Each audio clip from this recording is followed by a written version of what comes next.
Welcome to Perspectives, a podcast by Essence Learning LLC, and a place where leaders learn from leaders. Let's join today's episode.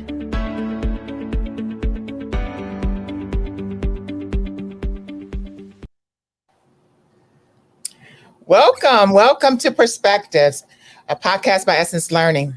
We have a great topic for you today, and thank you for joining in. We are going to talk about teaching and leading. That's our overall topic, but our main focus today is going to be on equity in education. We have a host of great specialists here in the studio audience, as well as virtually. So we're doing this blended approach to bring you some subject matter expertise on the subject around equity in education. And before we get started with introducing the panelists, I want to just talk about the topic a little bit, so that, because I know once we talk about the topic and they've introduced themselves, it's going to just take off into some very robust discussion. So our topic today, again, is teaching and leading equity in education. Are all school systems treated equal? That's what we're going to talk about. And for this podcast, we're going to work on the definition from this perspective, equitable education. And what we are defining that is as the pursuit of creating an educational system that caters to students of all kinds and develops their educational experience accordingly. So this means that no matter what a student's background, language, race, economic profile, gender, learning capability, disability, or history, each student has the opportunity to get the support and resources they need to achieve their educational goals. So today we're going to spend some time exploring if we have that equitable education in our work schools now, and if not, what are the gaps? And where there are success stories, we'd love to hear about those as well. So welcome to our guest. I'm going to kind of step back a little bit. I'm going to ask those in the studio audience first to introduce themselves, and then I'll go to you all that are joining us virtually. Again, if you're listening, I'm encouraging you to get your pens and pencils out and take some notes, especially if you're in the education field. So let's get started with introductions. John, go first. Yeah, sure. My name is John Jacobs. I am the Director of K-12 and Justice at a backbone organization, a collective impact organization called Partnerships. Specifically, I oversee our My Brother's Keeper San Antonio portfolio, which focuses on boys and young men of color and how they can be successful in the educational journey. So I'm really excited about this topic and looking forward to having the conversation. Welcome, John.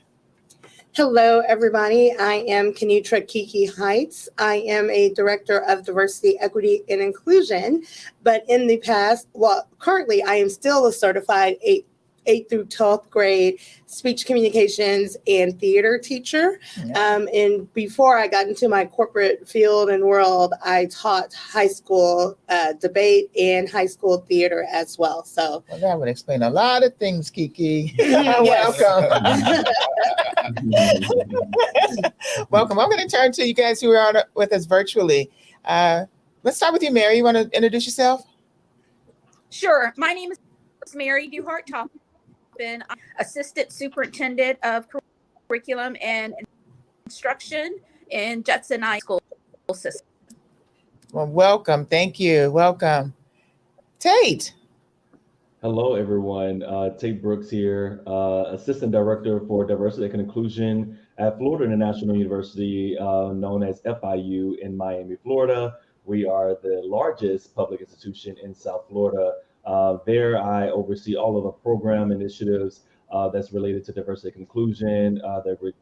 Also, we go over retainment and recruitment for diverse employees at our institution. So I'm really excited to talk about equity in education today.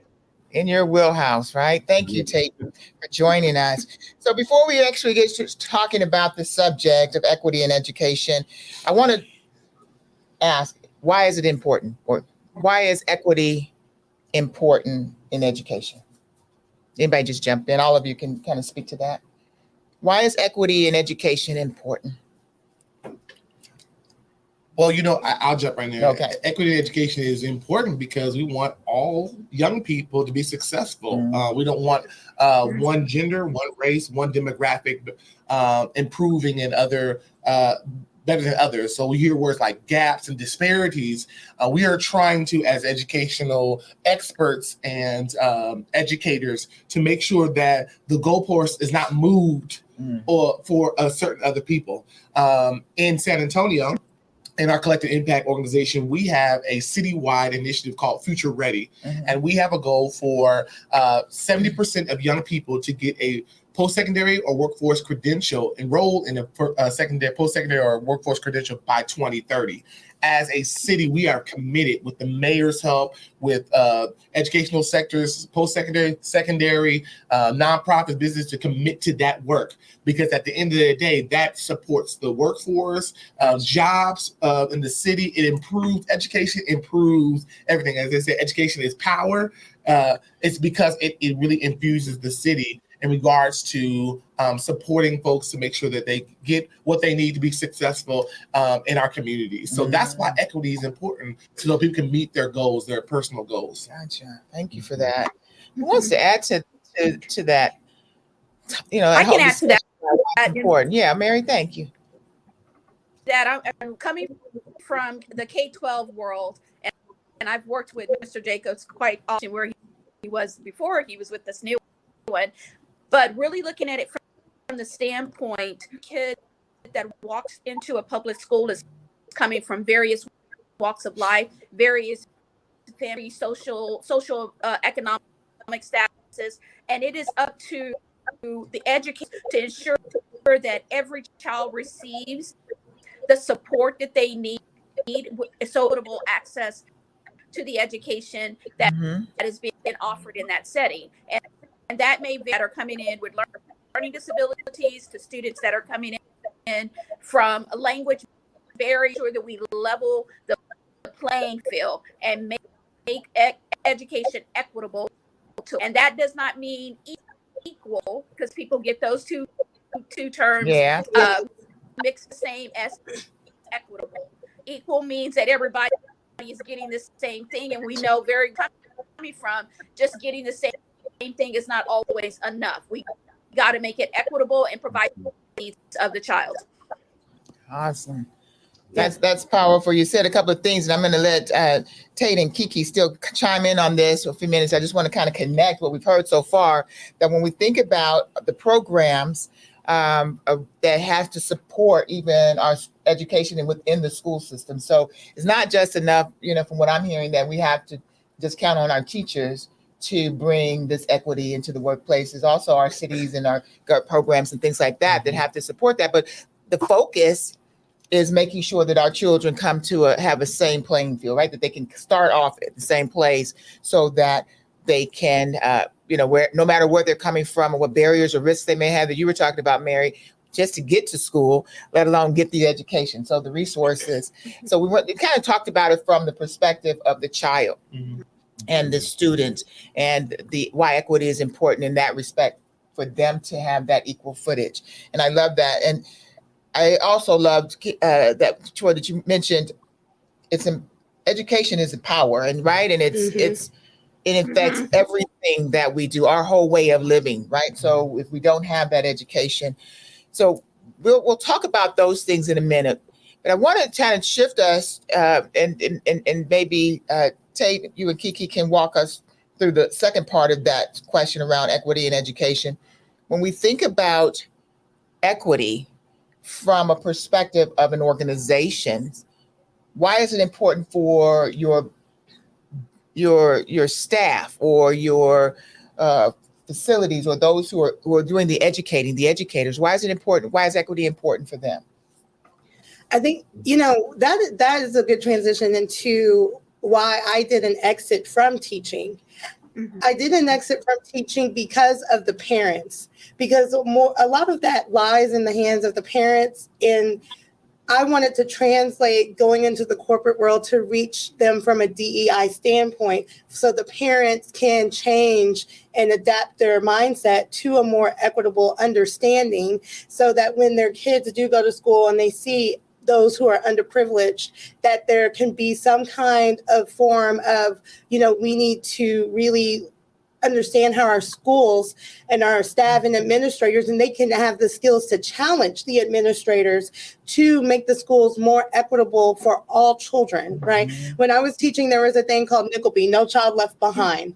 And that only works for so many children, right? That's what Mary was talking about, the equality versus the equity portion of it, because we're still missing out on, No Child Left Behind is great, but you're still missing out on populations that are underserved and underrepresented as well. From an organizational standpoint, being a part of the community and helping out and understanding, having that DEI mindset and understanding that you are in a community where there are schools that don't receive the same resources as some other schools. There's some neighborhoods in San Antonio that are heavily divided into, this is where all of the Black children go to school. These are the white neighborhoods, and they have a very small percentage of Black students, and they get a lot of the funding. As an organization, we have to be able to step up and say, how do we support our community? How do we look at our whole community, not just those schools that have heavy funding, but looking at those schools that are heavily underrepresented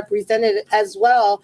And as an organization, how do we support them? Yeah. So I think that's a huge step, an important part of community giving is really looking at our students. So making it a corporate responsibility to tap into being a part of that. I know you mentioned that San Antonio has some division in terms of schools. I think that we have some statistics here that says nationally or nationwide, students of color are often concentrated in schools with fewer resources. Schools with 90% or more students of color spent $733 less per student per year than schools with 90% or more white students. So I think that whole disparity is across our nation in our education in schools. And so I think the points that we're making, no matter where you're listening from, the topic of equity in the workplace, equity in the educational field, or whether you're in the field as an educator or whether you're in the schools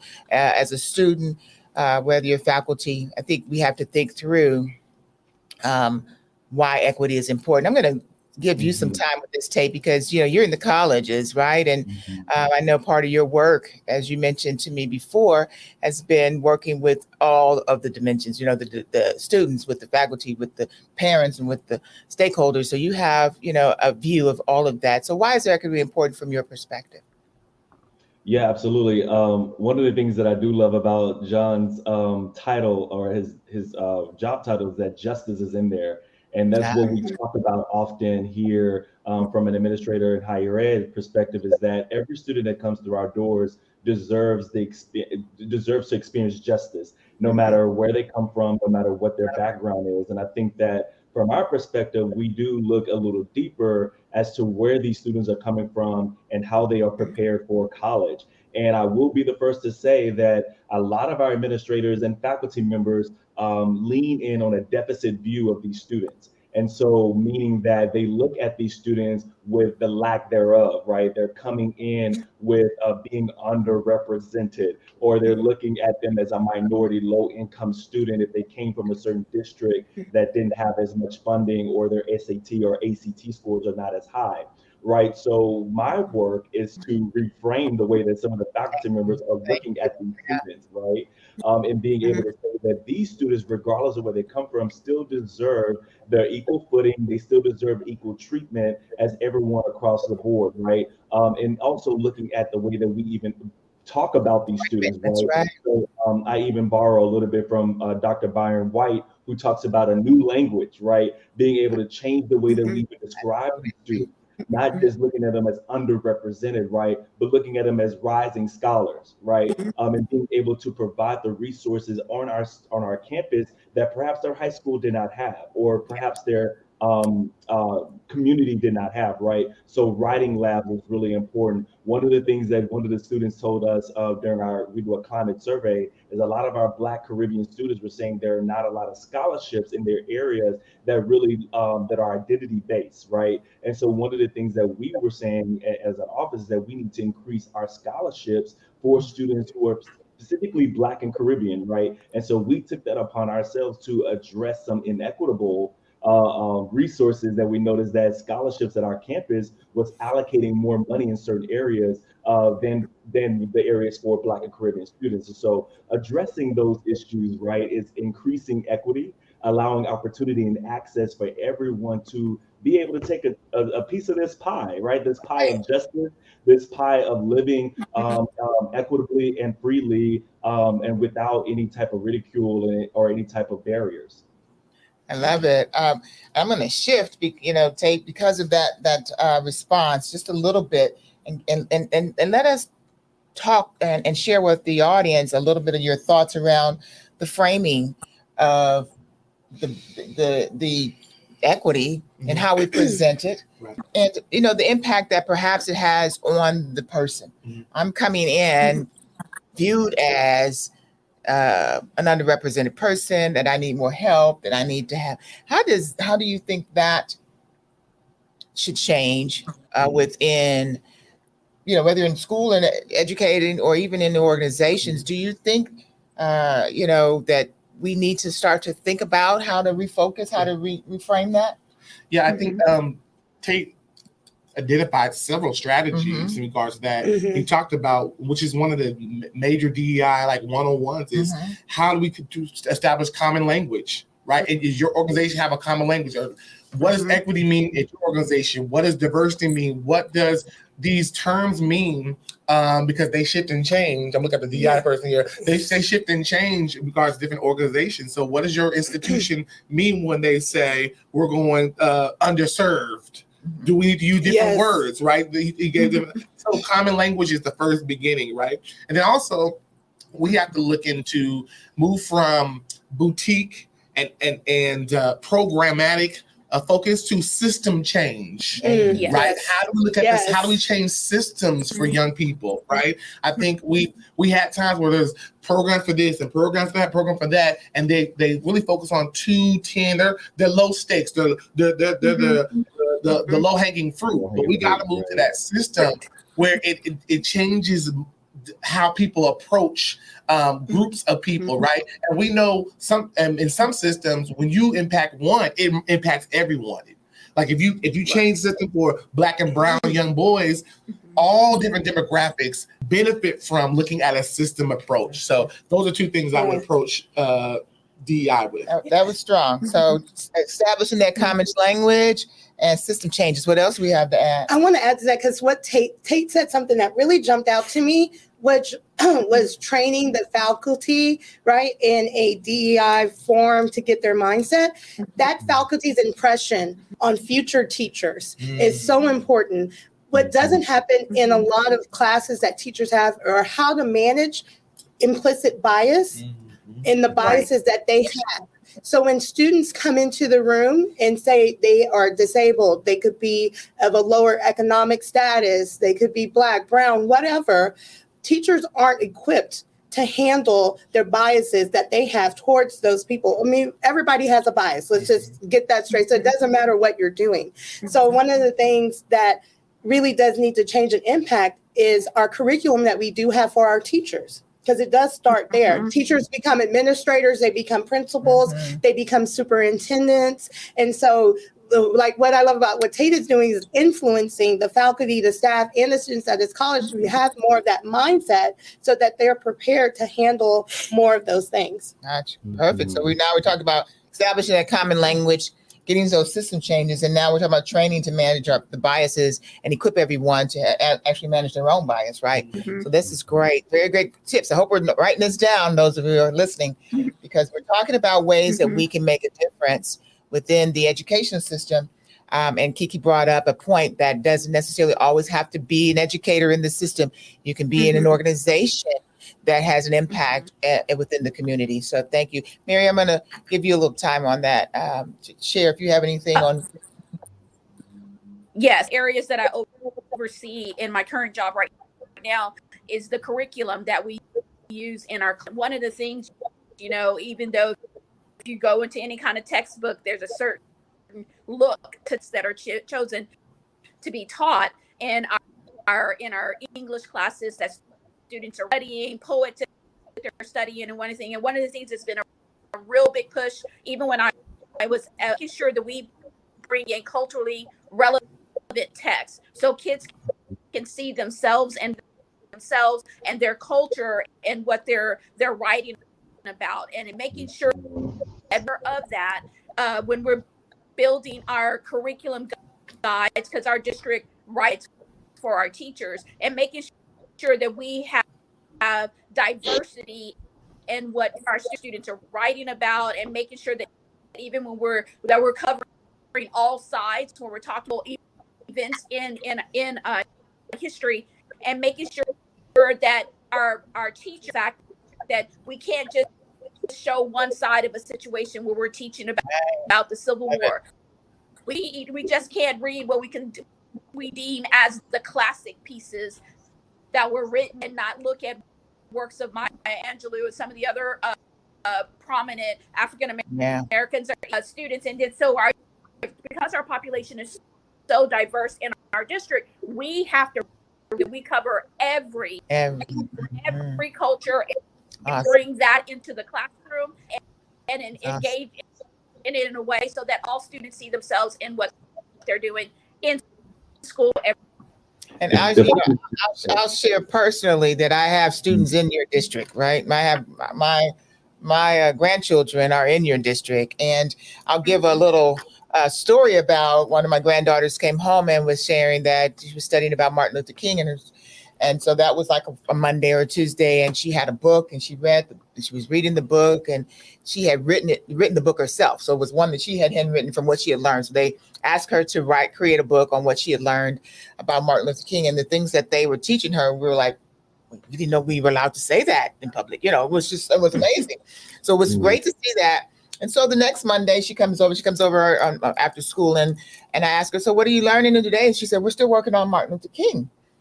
And I was like, it wasn't just a 10 minutes, one assignment or something like that. And so she went on to share more about, how it wasn't just it was his dream. And she talked about his dream. And then she went on to talk about, they made it more dimensional, more not about him, but how the community got about it. And it wasn't just a Black effort. And so they really broadened it to make sure that every student could be involved. And then she felt some sense of pride about being able to see herself in that culture. And then, so I said, do you only talk about Martin Luther King, or do you talk about other people of different colors? And she went on to share, that they talk about the Hispanic cultures, they talk about the Indian cultures, and so I was very excited. And it makes a difference, because we as parents and grandparents can even now have those discussions with them, because we are in organizations that are teaching that. We're in churches that are teaching that. We're in communities that are teaching that. So we're all coming together to help support that type of education. So I think it's important for that. So thank you. Thank you. So what I wrote from you, and what I'm capturing as we add to our list of tips: establishing that common language, system changes, looking at training to help us to manage biases. And then you talk about making it safe, Mary, for our students to learn and to bring themselves. And even more important, what I took away from even my granddaughter's story is she can teach it now. And so I love that. Teach important. One, take one. So now she was able to teach me and share with me what she can learn. And so to me, that's true education. When I can now just say, I don't know what she said. She said something about, but she wrote it, she could speak it, and now she can go and teach it and have a real conversation with the whole family about it. If I could just add to that real quick, because I love that Mary mentioned equity in curriculum, because oftentimes when we talk about equity, we think we're mainly focused on resources, and we're thinking about support. But equity in curriculum is so important, because I've been completely shocked sometimes at the college level, where some of our students who are Black and brown, who have no idea who Fannie Lou Hamer or Ida B. Wells or Cesar Chavez, and who these huge giants are in our history. And unfortunately, because of the state of Florida right now, as you all may have heard, right, the Governor DeSantis is saying that AP African American history cannot be taught in AP classes, and so it's that again is an injustice, it's an inequity, it's flat out racism when it comes to these type of strategies and these type of tactics that are used to really keep our students from really learning the full history, as what Valerie was mentioning with her granddaughter. She's learning the full story, right? Not just from the tree, right? But the full story of what our history is about. So I love that equity in curriculum is super important as well. And I love how it's being framed. And so I know we're kind of still talking about, I'm still kind of stuck there with framing this so that when we bring this common language, that we are not just talking about underrepresented groups. Equity, as you talked about, is really about if I make it fair for one, it's fair for all. Or if it's justice for one, it's justice for all. So I think that was that common language. So maybe, just even the term equity, we might want to kind of start to kind of peel that apart and talk about really what's the value around equity. So we talked about why it's important. We talked about even ways that we could probably reframe it and fill that gap. So how do you promote this thing, equity? We talked about what it is and what we need to do about it, but how do we promote it to get other people within the education system excited about what we're doing and not feel like it's an extra step or an extra, hard work, which it could be. I don't know that I'm speaking out. I might be speaking out of turn here, but tell me, how do we promote that and get people on board? I think you mentioned something with your daughter. Thank you. Your granddaughter, and the school, which my son's at the same school. Yes. And it's a culture of equity. Equity can't be a one-hit thing where you just talk about it a few times, and as Tait said, it's only in one area. That's right. Consider across curriculum and resources and other. It's got to be looked at holistically. Like, you've got to be able to be, and that was another thing I was thinking about. And thank you, Tait, for bringing that up. There's an attack on equity right now. There's an attack on things. And the word that came to my mind was advocacy. You've got to be advocates. If you're going to be in this type of work of DEI, it takes a strong back, a boldness, confidence, and want to advocate for people that are not at the table, right? Yes. And so, it takes that work. And so to your question, equity has to be, it can't be a one-hit thing. It has to be thought about in every area. You got to be bold, and you have to be open enough to pull back the onion and look at places that you haven't looked at before. Oh, wow. So holistically, it has to be culture. It has, from a culture perspective, needs to be managed holistically. Is what you're sharing with us. And then you brought in that we need to, within that culture, develop advocates that will help to give voice to those who don't have a voice, and again, give the voice to those who don't have the voice, not be the voice. Sometimes we say, I'm their voice, and well, no, give them their own voice. Absolutely. So when we think about that, sometimes that's what we, as advocates, we want to be that voice. And I'm just wanting to say, just kind of pin that to say, give a voice, give that space. If you have that platform, if you have that opportunity, if you have that career, that mentoring, coaching spot, give them their own. Let them be their own voice. So I love that. Thank you for that. Anybody want to add to? I kind of want to share a story, if that's okay. We're winding up. She's giving me, my producer over here is giving us. I'll try to make it as quick as possible. But I had an employee at our company, as we know, celebrating MLK Day, we have a march, and that's a part of what you do.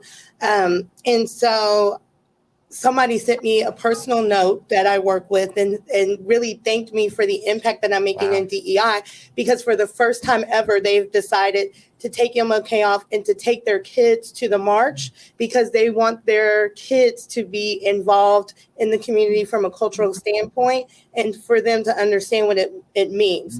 And they said, it's because of what you've taught me and the mindset I've changed that made me want to do this. And I'm hoping that we can continue and that we can, move forward with other things that will bring about that I can teach my kids as well. And so I feel that's very impactful when we talk about that equity and that trickle down. It is a culture change, right? Because you have to really make that impact, and then it trickles down to other people. And now you're teaching your kids from a parent's perspective, you're teaching your kids. And so when you go to school with other kids, they're looking at them and they're saying, why aren't you getting the same thing that I'm getting? And so now you're building advocates with those parental groups that can come and that can help and be that advocate, be that ally, and be that voice as well for their schools. So, and I love that, Kiki. We're also giving the voice to the student. Now that student can go out and share, here's my experience. I went to the march, here's what I learned. I'm experienced with my parents, with my family. And so we have also given them a voice to take back to school. So you've married the two worlds, right? The organizational support as well as the education. Anything you want to add? I know we're running out of time, but this is such a good conversation. Thank you for sharing that story, Kiki. Anybody else have anything to add, Tait, before we end? I'll just quickly just say that numbers don't lie. And so pulling data and pulling that information out to your stakeholders, to your community members, to donors. I know in higher education, like oftentimes we are trying to pull in different organizations and different donors to support our efforts. And they want to know, well, who's on the margins and where's the gaps? And we want to see the numbers, and numbers don't lie. And so pulling those statistics in your district, seeing what is the passing rate for black males, in this certain district, and seeing how that relates to the lack of funding and the lack of opportunities and things like that. And I'm not a big numbers person in general, but when it comes to presenting this information and as John said, getting more advocates, seeing these numbers and seeing the large gaps is sometimes can be absolutely appalling. And I think that can be used as a great tool to get people on your team. Perfect. And I would agree.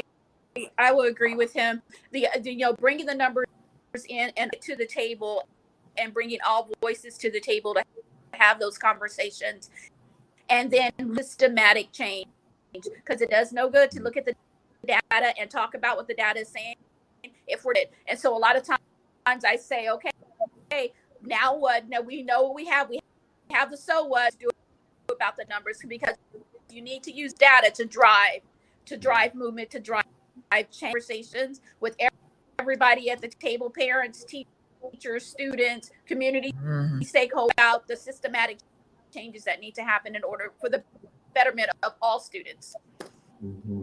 This is great tips.